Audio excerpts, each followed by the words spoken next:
감사합니다. 감사합니다. 한 주간 평안하셨습니까? 하나님께서 우리와 함께 계십니다. 주님께서 우리 안에 부활 생명으로 역사하시는 줄을 믿습니다. 우리 한번 같이 오늘 말씀을 받들어 읽겠습니다. 요한복음 11장 25절에서 26절 우리가 읽었지만 다시 한번 이 말씀을 읽기를 원합니다. 요한복음 11장 25절에서 26절입니다. 요한복음 11장 25절 26절 함께 받들어 읽습니다. 예수께서 이르시되 나는 부활이요 생명이니 나를 믿는 자는 죽어도 살겠고 무릇 살아서 나를 믿는 자는 영원히 죽지 아니하리라. 이것을 내가 믿느냐? 아멘. 아멘. 오늘 함께 나눌 말씀의 제목은요. 내가 이것을 믿느냐입니다. 여러분 믿으십니까? 부활 생명 되신 주님께서 우리 안에 사십니다. 여러분 부활 생명 무슨 의미일까요? 이 의미를 성경은 이렇게 설명합니다. 나를 믿는 자는 죽어도 살겠고. 이 말씀 그대로라면 우리 삶의 모든 죽은 것들은 예수님을 만나면 다시 살아나는 놀라운 은혜 가운데 나타나게 됩니다. 그리고 뭐라고 말씀하십니까? 살아서 나를 믿는 자는 영원히 죽지 아니하리라. 여러분 영생을 믿으십니까? 영생을 믿으십니까? 여러분 이것이 우리의 믿음입니다. 영원히 죽지 않는 영생을 믿는 믿음. 여러분 이것이 실제라면 우리의 삶이 얼마나 달라질까요? 얼마나 우리의 삶이 정말 이게 아니었구나. 정말 하나님께서 우리 삶 가운데 약속하신 은혜가 이것이었구나라고 발견하는 정말 놀라운 은혜가 우리 삶 가운데 있을까요? 여러분 우리 안에 이 생명이 역사하고 계심을 믿으십니까? 여러분 믿음은요 이 생명을 받고 이 생명을 누리는 것입니다. 오늘 함께 이 부분에 대해서 관련된 말씀을 보기 원합니다. 요한복음 11장입니다. 요한복음 11장. 요한복음 11장 1절부터 4절까지 제가 받들어 읽습니다. 요한복음 11장 1절입니다. 어떤 병자가 있으니 이는 마리아와 그 자매 마르다의 마을 베다니에 사는 나사로라. 이 마리아는 향유를 주께 붓고 머리털로 주의 발을 닦던 자요 병든 나사로는 그의 오라비더라. 이에 그 누이들이 예수께 사람을 보내어 이르되 주여 보시옵소서 사랑하시는 자가 병들었나이다 하니 예수께서 들으시고 이르시되 이 병은 죽을 병이 아니라 하나님의 영광을 위함이요 하나님의 아들이 이로 말미암아 영광을 받게 하려 함이라 하시더라. 나사로가 병들었습니다. 무슨 병인지 구체적으로 밝히지는 않지만 정말 위독한 병이었던 것 같습니다. 여러분 주님 사랑하셔도 병이 듭니다. 병이 걸립니다. 그리고 주님 사랑하셔도 정말 나사로와 그 두 누이 마르다와 마리아의 삶 속에 절망이 찾아옵니다. 주님 사랑하셔도 이런 절망을 만나게 되는 것이죠. 그런데 이 병은요 하나님께서 허락하신 병이었습니다. 목적이 있는 병, 목적이 있는 절망이었다라는 것입니다. 그런데 오늘 본문에서 예수님은 이 절망의 병을 뭐라고 말씀하시는가 보니까 하나님의 영광을 위한 것이다. 하나님의 영광을 위한 것이다. 주님께서 말씀하신 영광이 뭘까요? 바로 오늘 말씀의 주제인 부활 생명입니다. 부활 생명. 이 부활 생명, 이 생명의 능력, 이것을 경험하게 하시는 게 바로 이 병의 목적이었다라는 것입니다. 그런데 오늘 본문 말씀을 통해서 우리가 주목하게 되는 것이 무엇입니까? 이 영광을 나타내는 주님의 방법이 우리의 절망이었다라는 것입니다. 하나님의 영광을 나타내시는, 드러내시는 주님의 방법이 우리의 절망이었다라는 것입니다. 위독한 병, 정말 고통스러운 병이죠. 이것이 이 절망이 하나님의 영광의 도구였다라는 것이죠. 저는 요즘 이제 저와 오랫동안 친하게 지냈고 또 10년 이상 함께 운동하였던 그래서 일주일에 한 번 이상은 꼭 그분을 만났습니다. 만났던 한 분이 병이 걸렸습니다. 정말 무척 마음이 아프고요. 좀 우울한 시간들을 보내게 됩니다. 병이 걸렸다는 것도 정말 마음이 아프지만요. 그분이 아직 믿음이 없으시거든요. 그래서 더욱 안타깝고 마음이 아픕니다. 그래서 이 본문이 오늘 제게 더 생생하게 와닿는 것 같습니다. 주님 사랑하시는 나사로가 정말 위독한 병에 걸렸다는 것입니다. 그리고 그 온 가족이 나사로의 병으로 말미암아 그 죽음의 절망을 경험하게 되었다라는 것입니다. 그리고 그때 소망이신 주님을 찾습니다. 정말 유일한 소망, 예수님께 도움을 청합니다. 예수님께 급하게 사람을 보내죠. 주님 사랑하시는 나사로가 병들었습니다. 빨리 오셔서 이 병을 고쳐주십시오. 나사로의 두 누이 마르다와 마리아는 예수님을 믿었습니다. 잘 믿었습니다. 그리고 주님 오시면 바로 이 병이 나을 것을, 오빠의 병이 나을 것을 믿었습니다. 정말 귀한 믿음이죠. 그런데 이게 무슨 일입니까? 주님은 이런 절망적인 상황에서 급한 게 하나도 없어 보이십니다. 정말 급하게 사람을 보내서 주님 빨리 오셔야 합니다. 빨리 오셔서 우리 오빠 나사로의 병을 고쳐주십시오 라고 그렇게 부탁을 드렸는데 주님은 너무너무 느긋하십니다. 5절 6절 봅니다. 5절 6절 요한복음 11장 5절 6절입니다. 예수께서 본래 마르다와 그 동생 나사로를 사랑하시더니 나사로가 병들었다 함을 들으시고 그 계시던 곳에 이틀을 더 유하시고. 이게 무슨 일입니까? 사랑하는 이가 병들었습니다. 위독한 지경에 이르렀습니다. 그러면 사랑하시면 빨리 가셔야죠. 빨리 한 걸음에 달려가셔야죠. 그런데 왜 이틀씩이나 거기에 더 계셨단 말인가요? 가끔 우리는 하나님의 역사를 이해하기가 힘들 때가 많습니다. 바로 지금이 그랬습니다. 무슨 특별한 급한 일이 있으시길래 이 죽음보다, 이 죽음의 이 위기보다, 절망보다 더 급한 일이 있으실까? 그런데 말씀 보니까 그런 게 전혀 아니었습니다. 뭐 이틀이라는 시간을 미루실 만한 특별한 이유가 전혀 없으셨습니다. 여러분, 급할 때 빨리 달려오셔야 그게 사랑 아닙니까? 이거 우리의 생각입니다. 이것이 우리의 기대이죠. 그런데 주님은 거기에 이틀을 더 유하셨다라는 것입니다. 왜 그러셨을까요, 도대체? 사랑하는 사람들의 마음에 깊은 상처가 될 수 있는 이 상황, 느긋하게 이틀을 있다가 그렇게 가셨다는 것입니다. 말씀을 다시 한번 봅니다. 11절부터 14절까지 말씀입니다. 11절 중간부터 읽습니다. 우리 친구 나사로가 잠들었도다. 그러나 내가 깨우러 가노라. 제자들이 이르되 주여 잠들었으면 낫겠나이다 하더라. 예수는 그의 죽음을 가리켜 말씀하신 것이나 그들은 잠들어 쉬는 것을 말씀하신 줄 생각하는지라. 이에 예수께서 밝히 이르시되 나사로가 죽었느니라. 주님께서 왜 이틀을 기다리셨냐면요, 말씀을 보니까 병든 나사로가 죽을 때까지 기다리신 것입니다. 정말 우리의 사고는 이해하기 힘든 부분입니다. 여러분, 죽음이 주님께는 아무것도 아닐 수 있지만 우리에게는 정말 큰 절망 아니겠습니까? 그런데 그 절망이 오기까지, 그 절망이 그의 삶 가운데 극한에 이르기까지 주님께서 기다리셨다라는 것입니다. 주님께서 오시면 나사로가 병에서 나올 수 있다는 소망이 있었습니다. 믿음의 소망이죠. 그런데 그 소망이 죽었습니다.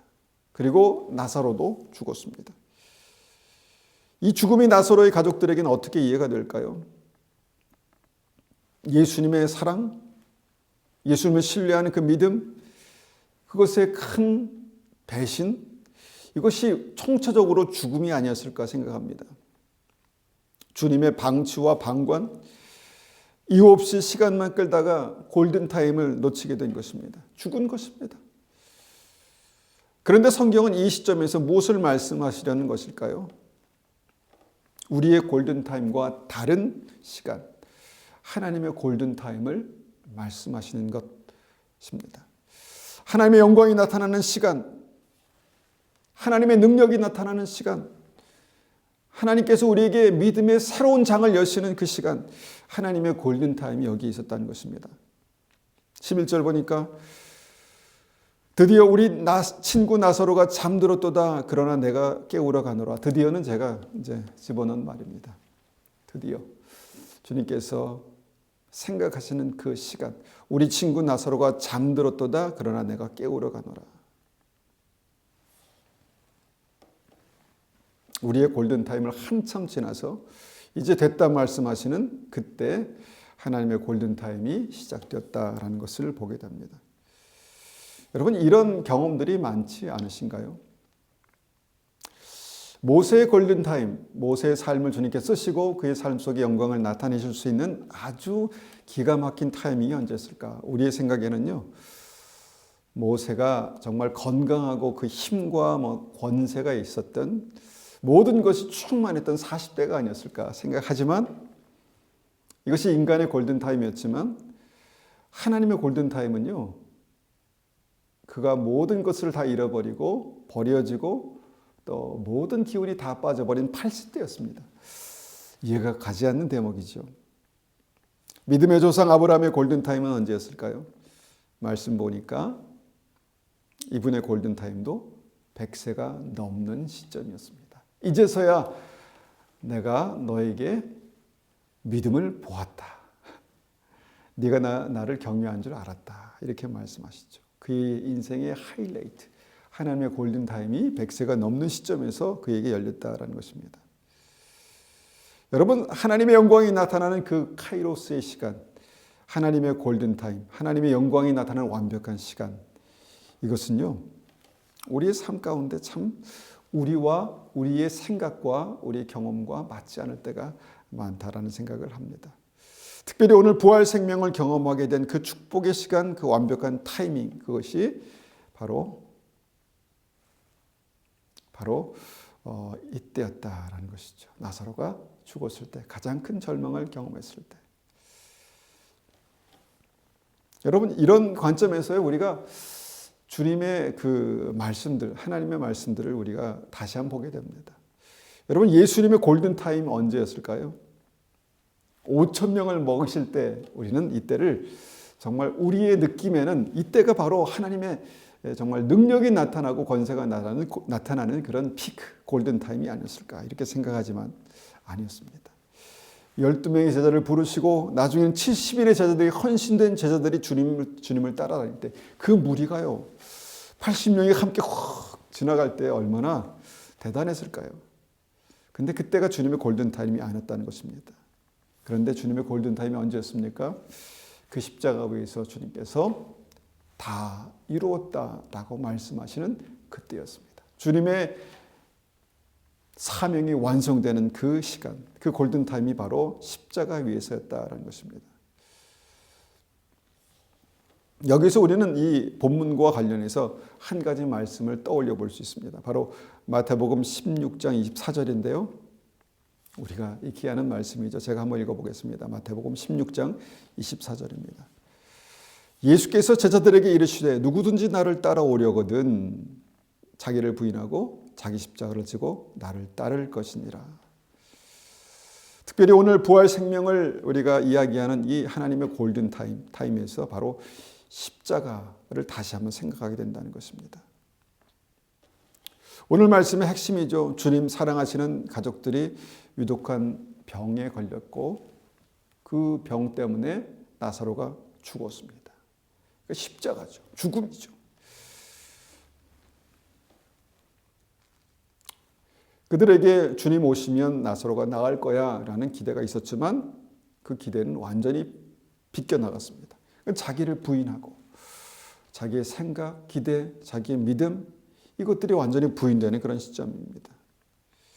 주님께서 지금 바로 오시면 나사로가 살 것입니다. 나의 골든타임, 이성적이고 합리적인 나의 시간, 이것이 부인되는 시간이었죠. 그리고 십자가가 옵니다. 유일한 소망, 나사로가 살 것에 대한 유일한 소망이 끝나버리고 나사로가 죽습니다. 실제로 십자가 역사, 죽음의 역사가 실제가 되는 순간이었습니다. 여기서 우리는 이 죽음의 의미를 다시 한번 떠올려 봅니다. 로마서 6장에서 믿음이 뭡니까? 믿음은 죽음에서 시작된다는 것입니다. 주님의 죽으심과 합하여 세례를 받는 것, 그것이 믿음이죠. 믿음이라는 것입니다. 그리고 갈라디아서 2장에서 주님과 함께 십자가에 못 박혀 죽는 이 죽음 이후에 주님께서 우리 안에 사시는 믿음이 실제가 되는 것을 말씀하시는 것입니다. 그리고 그 생명, 영생을 얻는 그 생명이 바로 부활 생명이다라고 하시는 말씀입니다. 주님은 그렇게 의도적인 죽음을 경험하게 하십니다. 나사로와 사랑하는 마리아와 마르다에게. 그런데 그 죽음을 경험한 그 시점에 주님께서 그들에게 오셨다는 것입니다. 이미 늦은 것 같습니다. 이미 다 우리의 시간은 끝나버렸습니다. 그때 마르다가 이렇게 말합니다. 요한복음 11장 21절입니다. 마르다가 예수께 여짜오되 주께서 여기 계셨더라면 내 오라버니가 죽지 아니하였겠나이다. 이 말씀을 제가 제 언어로 한번 번역해 보겠습니다. 내가 예수를 믿었지만 실망입니다. 너무 속상합니다. 이미 오빠는 죽었습니다. 다 끝났습니다. 이제 우리의 소망은 끝났습니다. 그런 고백 아닐까요? 그들의 믿음조차 죽지 않은 게 다행입니다. 그런데 그 시점에서 주님은 듣도 보도 못한 하나님의 소망을 말씀하십니다. 그것이 무엇입니까? 23절입니다. 예수께서 이르시되 내 오라버니가 다시 살아나리라. 죽은 자가 다시 살아나리라. 죽어서 냄새나는 자가 다시 살아나리라. 이게 가능이나 한 말입니까? 마르다와 마리아는요, 주님을 믿었습니다. 그리고 기적들을 경험했습니다. 직접적으로 간접적으로. 그런데 죽은 자가 살아난다는 사실을 한 번도 생각해 보지 못했다는 것입니다. 그래서 마르다는요, 자기가 이해하는 범위에서 다시 믿음을 고백합니다. 24절입니다. 마르다가 이르되 마지막 날 부활 때에는 다시 살아날 줄을 내가 믿나이다. 내가 아나이다. 다시 살아날 줄을 내가 아나이다.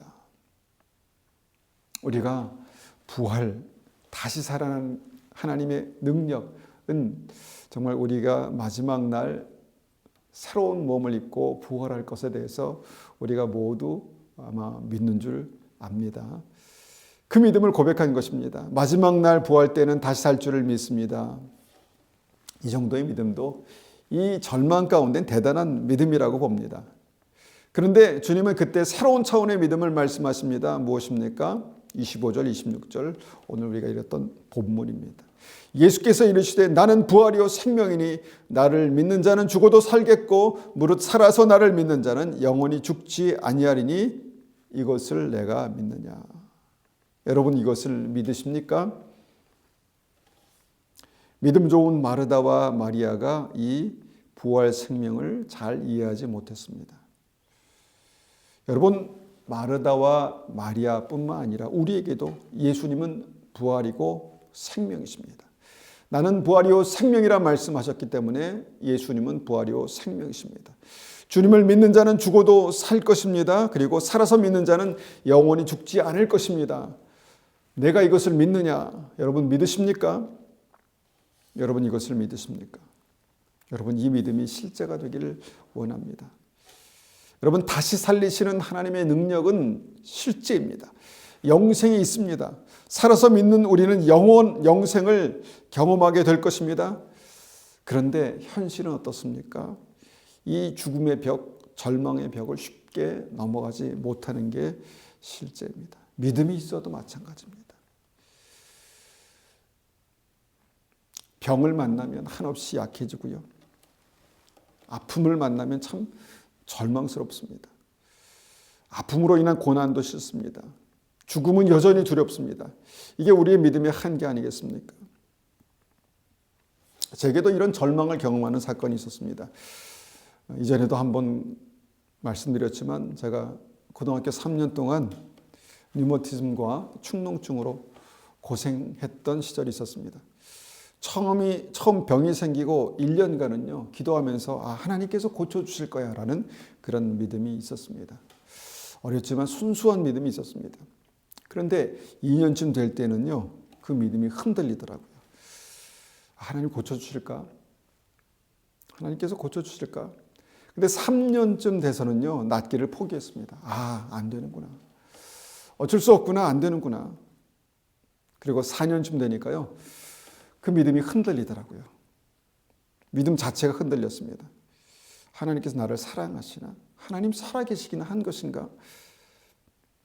그리고 5년째가 되어서요, 제가 병이 있는 채로 군대에 입대했습니다. 당시만 해더라도 류마티즘은 축농증 류마티즘은요, 군을 면제받을 만한 그런 조건이 안 됐습니다. 그러니까 절망의 끝을 제가 경험한 것이죠. 그렇게 시작한 군 생활은요, 제게 지옥 같았습니다. 육체적으로 또 마음적으로 모든 면에서 모든 희망이 사라지고 그냥 그저 하루하루 견디는 그런 삶이었습니다. 그러니까 저의 모든 소망이 죽은 것이죠. 그나마 너무 고통스럽기 때문에 하나님을 찾았던 것이 다행입니다. 하나님 도와주십시오. 견딜 수 있는 힘을 주십시오. 그냥 하루하루 견디며 살아가는 삶이었습니다. 근데 감사하게도 그때 저를 그렇게 그런 상태로 군에 보낸 제게요, 기도하시는 어머님이 계셨습니다. 새벽마다 간절히 기도하셨습니다. 그냥 집에서 기도하신 것이 아니라 새벽마다 1시간씩 걸어서 여름이나 겨울이나 기도의 제단을 쌓으셨습니다.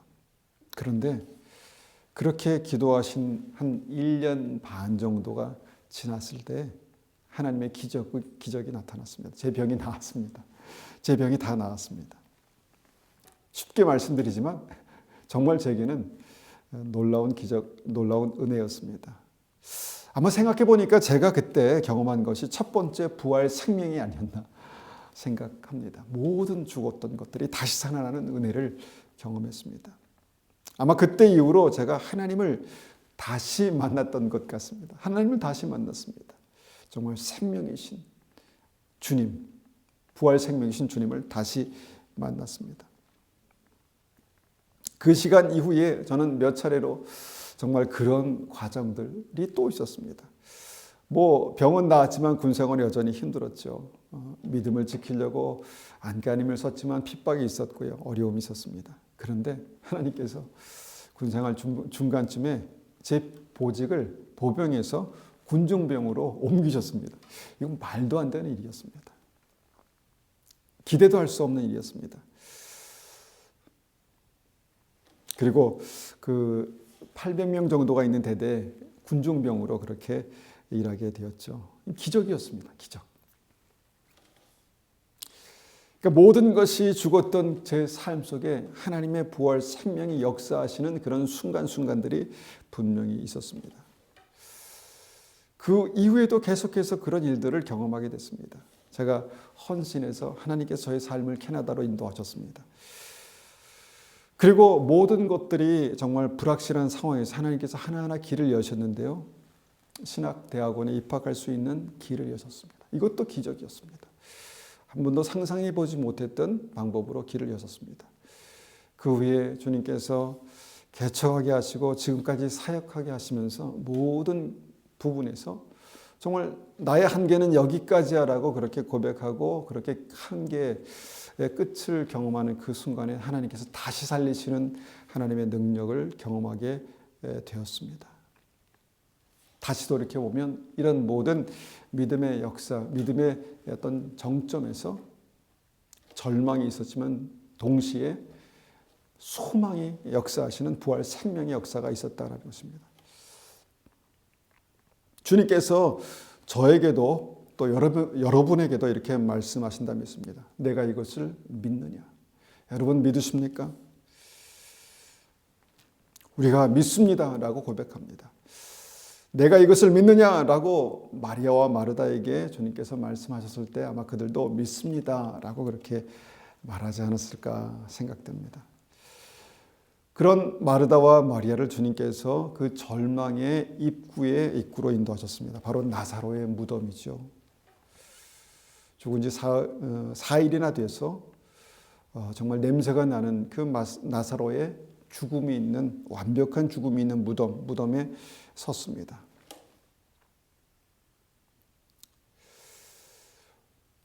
그런데 믿는다고 말했지만 그 순간 다시 무엇입니까? 슬픔이 엄습했습니다. 정말 그 나사로의 무덤 앞에서 그의 가족들과 많은 사람들의 어떤 그 슬픔을 경험하게 됩니다. 요한복음 11장 33절입니다. 요한복음 11장 33절입니다. 예수께서 그가 우는 것과 또한 함께 온 유대인들이 우는 것을 보시고 심령에 비통히 여기시고 불쌍히 여기사 이르시되 그를 어디에 두었느냐 이르되 주여 와서 보옵소서 하니 예수께서 눈물을 흘리시더라. 여러분, 죽음은 모든 사람들에게 슬픔이고 절망입니다. 절망의 끝이라고 볼 수 있죠. 그런데 그 앞에 모든 사람이 섰을 때 믿음이 있었지만 그들에게 무엇입니까? 그 절망이 있었습니다. 그리고 그 절망이 눈물로 그렇게 그 아픔과 절망의 눈물로 그렇게 표현되죠. 그런데 그 자리에서 보니까 예수님께서 우시는 장면이 나옵니다. 예수님의 생애 속에서 단 세 번 우셨다라는 그런 기록이 되어 있는데 그 중에 한 번이 바로 이때입니다. 주님께서 왜 우셨을까 우리가 한번 생각해 봅니다. 사람들이 나사로의 무덤 앞에서 슬퍼하니까 그 슬퍼하는 감정에 이입돼 가지고 같이 슬퍼서 우셨을까? 처음에 저는 그렇게 생각했습니다. 그런데 주님께서 이 슬픔에 대해서 비통히 여기시고 불쌍히 여기사 우셨다 이렇게 설명하고 계십니다. 여러분, 비통이 무엇입니까? 이게 나사로의 죽음이라면 주님께서 이 죽음은 의도된 것이었습니다. 주님께서 이때를 기다리신 것이죠. 그러니까 이 죽음은 그 슬픔의 이유가 될 수 없습니다. 비통의 이유가 될 수 없겠죠. 그런데 나사로의 죽음 앞에서 슬퍼서 눈물 흘리는 애통해하는 이들을 보시면서 비통해하셨다는 것입니다. 애통해하는 이들을 보시면서 비통해하셨다. 아파하셨다는 것이죠. 아파하시며 슬퍼하셨다는 것이죠. 여러분, 우리에게 어떤 슬픔은요, 주님께 아픔이 된다는 것 아십니까? 왜 그렇습니까? 우리에게는 그것이 단지 슬픔이지만 주님의 눈으로 보기에는 믿음 없는 슬픔이기 때문에 그렇습니다. 우리 안에 있는 부활 생명, 하나님의 능력, 주님의 은혜를 모르는 슬픔이기 때문에 그렇다라고 믿습니다. 그래서 우리의 어떤 슬픔들은 주님께 아픈 슬픔, 비통이 되는 것이죠. 주님은 부활 생명의 실체, 그것을 모르는 이들의 눈물을 비통해 하셨습니다. 아파하셨습니다. 그리고 불쌍히 여기셨다라는 것입니다. 주님은 그들의 눈물을 불쌍히 여기사 주님의 영광을 드디어 나타내셨죠. 죽어서 냄새나는 나사로를 향해서 나사로야 나오너라 라고 선포하셨습니다. 그리고 나사로는 살아났습니다. 여러분, 슬픔과 절망을 물리치고 죽음을 이기신 이 장면이 바로 부활 생명의 하이라이트입니다. 믿는 자들에게 가진 이 생명, 부활 생명의 능력이 바로 이것이다라는 것입니다. 그때 하신 말씀, 이것을 다시 한번 하나하나 조목조목 다시 한번 생각해 봅니다. 나는 부활이요 생명이니. 나는 죽음에서 다시 살아나는 부활이고 영생하는 생명이니. 나를 믿는 자는 죽어도 살겠고. 아마 이 말씀을 누구보다 이들은 깊이 마음에 새기고 경험하지 않았을까 믿습니다. 나를 믿는 자는 죽어도 살겠고 무릇 살아서 나를 믿는 자는 영원히 죽지 아니하리라. 무릇 살아서 나를 믿는 자는 영원히 죽지 아니하리라. 우리가 그렇다는 거죠. 살아서 주님을 믿는 자는 영원히 죽지 아니하리라. 내가 이것을 믿느냐? 여러분 믿으십니까? 여러분 믿으십니까? 그래서 이 부활 생명이 우리 안에 경험되기를 원합니다. 여러 가지 방법으로 여러 가지 차원에서 우리는 절망과 죽음을 경험하지만 내가 이것을 믿느냐? 주님께서 우리와 함께 계시면 죽은 것도 살리시는 하나님의 능력을 믿느냐? 이것을 우리가 경험하기를 원합니다. 그래서 부활 생명이 무엇입니까? 우리가 세 가지로 요약하고 말씀을 정리합니다. 첫 번째 부활 생명은요, 죽은 것을 다시 살리시는 하나님의 능력입니다. 죽은 것을 다시 살리시는 하나님의 능력입니다. 우리의 죽은 소망을 다시 살리실 것입니다. 이 상황에서는 도저히 안 될 것 같아. 될 수가 없어. 죽었죠. 죽은 것이죠. 우리의 모든 죽은 소망을 다시 살리시는 은혜가 우리 삶 가운데 나타나기를 원합니다. 우리의 소망 없는 미래를 다시 살리시는 은혜가 우리 삶 가운데 나타나기를 원합니다. 우리의 죽은 관계를 다시 살리시는 하나님의 능력이 생명이 우리의 삶 가운데 나타나기를 원합니다. 죽은 가정을 다시 살리시는 그런 은혜가 우리 삶 가운데 나타나기를 원합니다. 우리의 죽은 자녀들을 다시 살리시는 하나님의 은혜가 우리 삶 가운데 나타나기를 원합니다. 이것이 첫 번째 부활 생명입니다. 다시 살리시는 하나님의 능력, 하나님의 생명입니다. 두 번째 부활 생명은 영원한 삶을 지금부터 살아가는 능력입니다. 여러분, 영원한 삶이 실제라는 것을 우리가 확신한다면 우리의 삶은 분명히 달라질 것입니다. 분명히. 그런데 이것이 이 믿음이 쉽지 않습니다. 그래서 주님은 그들에게 절망의 끝을 경험하게 하신 것이다 라고 믿습니다. 여러분, 영생은 지금부터입니다. 살아계신 하나님의 영생은 지금부터입니다. 우리의 믿음을 이렇게 우리가 확실하게 갖는다면 우리의 믿음은 다시 살아날 것입니다. 다시 깨어날 것입니다. 여러분, 우리의 믿음이 지금부터 영생을 사는 믿음이 되기를 원합니다. 마지막으로 부활 생명은요, 부활이요 생명이신, 나는 부활이요 생명이다 말씀하신 부활이요 생명이신 주님과 함께 동행하는 믿음입니다. 여러분, 내가 부활 생명이 될 수 있는, 부활 생명을 살아갈 수 있는 이유는요, 주님께서 우리와 함께 하시기 때문입니다. 주님께서 우리 가정에 함께 하시기 때문입니다. 주님께서 오시면 모든 죽은 것이 다시 살아납니다. 왜냐하면 주님은 부활이시고 생명이시기 때문입니다.